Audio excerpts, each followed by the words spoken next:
வணக்கம் ஃப்ரெண்ட்ஸ், இன்றைக்கி நம்ம சேனலில் என்ன ரெசிபி செய்ய போகிறோன்னா சாஃப்டான பஞ்சு போடுற அரிசி கேக் தான் செய்ய போகிறோம். வாங்க எப்படி செய்கிறதுன்னு வீடியோக்குள்ளே போய் பார்க்கலாம். அதற்கு தேவையான பொருள் 2 கப் அரிசி, அளவுன்னு பார்த்தீங்கன்னா 200 கிராம் அரிசி, வெல்லம் அல்லது கருப்பட்டி எடுத்துக்கோங்க, அதுவும் 200 கிராம் தான் இருக்கணும், 1 கப் தேங்காய், ஏலக்காய். வாங்க எப்படி செய்கிறதுன்னு வீடியோக்குள்ளே போய் பார்க்கலாம். எடுத்து வச்சுருக்கிற 2 கப் அரிசியாக நல்லா கழுவி எடுத்துக்கோங்க. நெக்ஸ்ட்டு 4 மணி நேரம் நல்லா ஊற வச்சுக்கோங்க.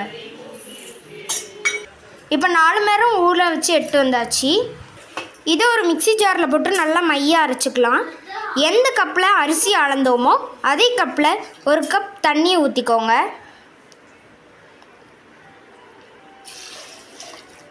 இந்த மாதிரி நல்லா அரைச்சிட்டு வந்துக்கோங்க. இதை ஒரு பிளேட்டில் மாற்றிக்கலாம். நம்ம எடுத்து வச்சுருக்கிற தேங்காவை மிக்சி ஜாருக்குள்ளே போட்டு நல்லா அரைச்சிட்டு வந்துருக்கலாம். நம்ம எடுத்து வச்சுருக்கிற ஏலக்காவையும் குள்ளே போட்டு 1/2 கப் தண்ணி ஊற்றிக்கோங்க. இப்போ தேங்காய் பால் எடுத்து வந்தாச்சு. இப்போ ஒரு பாத்திரத்தை எடுத்துக்கோங்க. நம்ம எடுத்து வச்சுருக்க கருப்பட்டியை நல்லா நொறுக்கி போட்டுக்கோங்க. எந்த கப்பால் அளந்தோமோ அதே கப்பால் 1 கப் தண்ணி ஊற்றிக்கோங்க. இதை இப்போ நம்ம பாகு காய்ச்சி எடுத்துக்கலாம். இப்போ இது நல்லா கரைஞ்சால் மட்டும் போதும். இதை தூசி இல்லாமல் நல்லா வடிகட்டி எடுத்துக்கோங்க.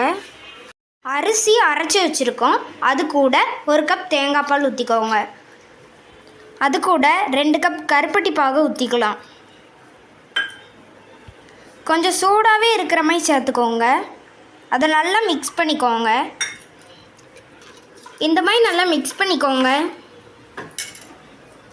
அது கூட 1 பிஞ்ச் உப்பு சேர்த்துக்கோங்க.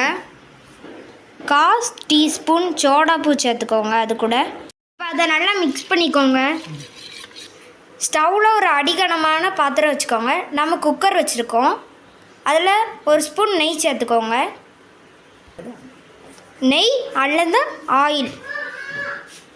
நெய் நல்லா கரைஞ்சோடனே நம்ம எடுத்து வச்சுருக்கிறத அதுக்குள்ளே ஊற்றிக்கலாம். சைடில் இந்த மாதிரி பபுள் வரமிச்சில் அதை மூடிக்கலாம். விசில் இருக்கக்கூடாது குக்கர் மூடியில். ஸ்லோ ஃப்ளேமில் வச்சுக்கோங்க. 10 to 12 நிமிஷம் குக் ஆகட்டும். இப்போ நம்ம வச்சு 15 நிமிஷம் ஆகிட்டு இப்போ நம்ம அடுப்பு அசைக்கலாம். இதை நல்லா ஆற விடுங்க. ஆற விட்டுட்டு எடுங்க.